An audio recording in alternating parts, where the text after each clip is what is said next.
The police officer is on the street performing her job and finds a car that is parked in a prohibited place. Then the owner of the car arrives and takes the ticket paper, tearing it in front of the police officer, and she then applies another fine for contempt of authority. He asks her if she knows who he is and then gives her his documents so she can check. She then finds out that he is the deputy's son, and in that his friend who is there just observes.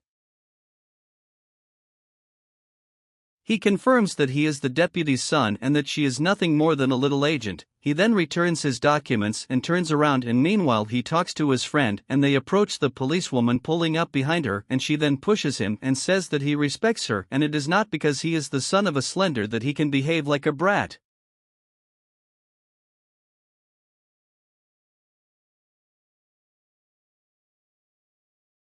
He mocks her, saying that the policewoman got nervous and so he and his friend start to smile. She then says she was yes as he approaches her, and at that moment a homeless person arrives and tries to defend her. He holds the man by his shirt and asks who he thinks he is and calls him a beggar, and the policewoman then asks him to release him at that moment, and with that the boy pushes him, knocking him down. The policewoman looks indignant when the man turns around. Get up. The policewoman then holds him and says that he is under arrest, and says that he will go to the police station with her, and he asks her to release him, and with that he gestures for his friend to take her gun that is on his waist. The boy then approaches and removes the policeman's gun. She releases the boy and asks the other to return his weapon, and when she approaches he throws the weapon to the other boy, who says that if she wants the weapon she will have to go take.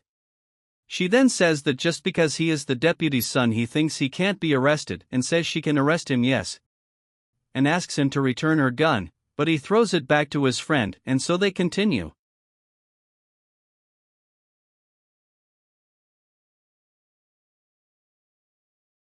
With this little game until the gun falls to the ground and shoots, hitting the homeless person, who gets up at that moment. She approaches the boy who fell and asks him if everything is okay, and he says yes. While the other boy smiles, she then realizes that you are lying there on the ground and she will see how he is, and the boy who left the gun dropped is worried, and his friend then calls him to run away, and they run out of the place.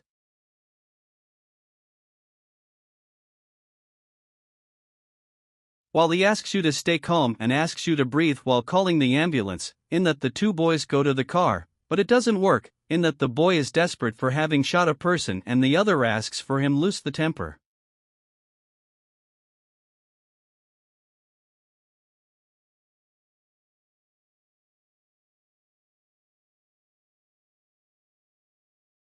He then calls his father and says he needs his help, and says that a police officer shot a homeless person and asks him to go to meet her soon.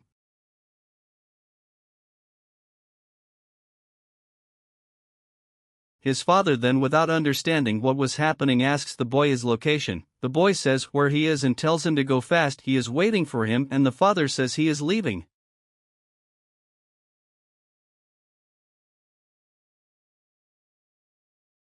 He tells his friend that now he just had to wait for his father to arrive. Meanwhile, the boy's father is looking for the location where the event happened and that his son is waiting for him. He then passes on the street watching to locate the boy.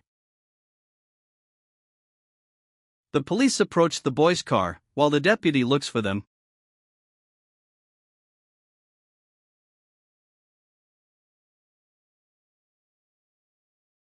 She opens the boy's car door, taking him out, and says he's stuck, saying he plays too much, and he says she's arresting the wrong person, and then tell your friend to run away.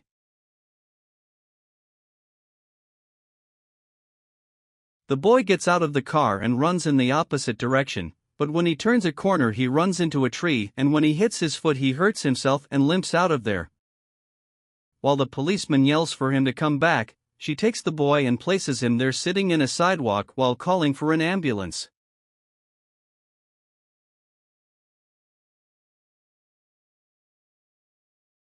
She gives the address, but the attendant says she already has an ambulance on the way there. She doesn't understand. She says she's just calling at that time, and the attendant insists, saying the ambulance should be arriving.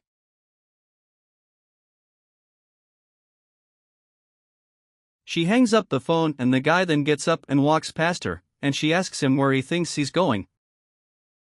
he turns around and says that she doesn't have the potential to be a police officer and that she's in the wrong profession she should be.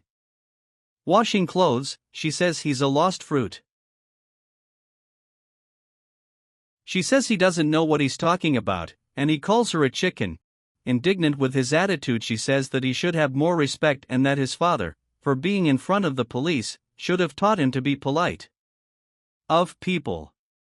She approaches him again, knocking him to the ground, and then orders him to get up, while his parents look for them on the street, and when he finds them he parks and gets out of the car.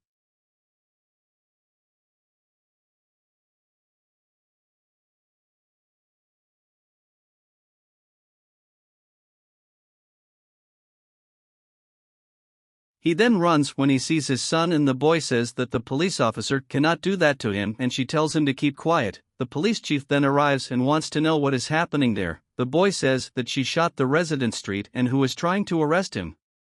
The delegate then wants to know who authorized her to treat her son that way and demands that she release him at that moment. She then releases him and tries to explain what happened, but he says he doesn't want to know anything and goes right away asking for the badge, gun, and police vest.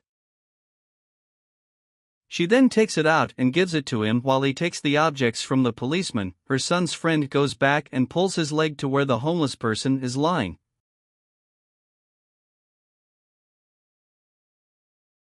He approaches and asks him how he is and helps him to get up. The police officer then tells her boss that if she is going to do something wrong, she doesn't want to be a police officer anymore. And then the boy tells her to be quiet and asks if she hasn't learned that she has to respect the authority that is above her.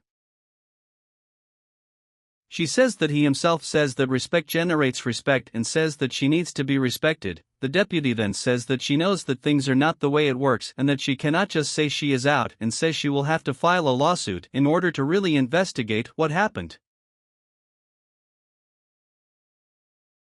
Meanwhile, the boy helps the gentleman up, supporting him on his shoulder, and the two walk towards them. As they walk, the gentleman says he needs to help the policewoman.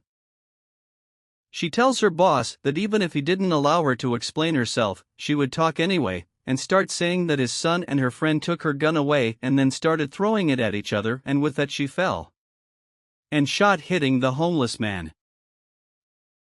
The boy then tells her to keep quiet and says she was talking nonsense. The deputy then asks who can guarantee that she is telling the truth and that it is his son's word against hers, and then says he will take her to jail. At that moment, the man and the other boy approach, and the man says that he saw everything and that he has a way to prove it, because he was shot for free, and the boy's friend also says that he can prove it and that he was with him.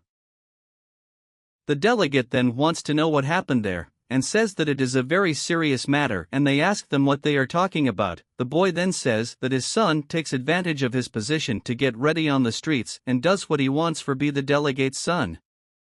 The delegate then asks his son what that means and that he wants an explanation. The boy then asks his father not to believe what they are saying and says that everything is wrong and that they are lying, and says he does not know how she can be a police officer and she doesn't even have the structure. The deputy then tells him to shut up and that he has heard enough, and that what she is showing proves that he is the culprit, and then says that enough. You then tell the deputy that the police officer was doing her job and says she just found a car that was parked in the wrong place and he made fun of her.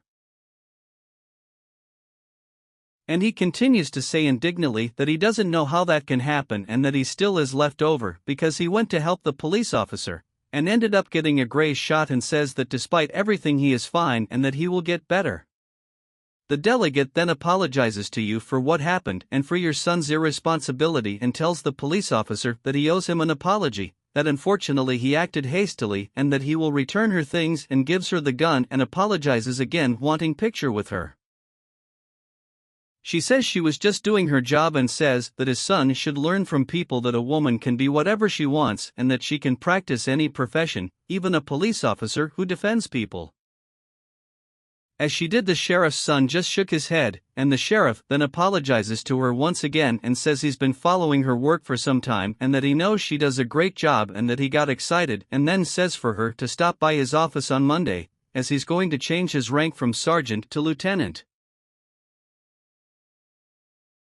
She says that she feels honored, and the sheriff then says that she can take her son to jail, but the boy says that his father cannot do that to him and that they are lying. but she says that he has the right to shut up and that anything he says will be used against him. And as she leads him to the police station, the three of them stand there watching.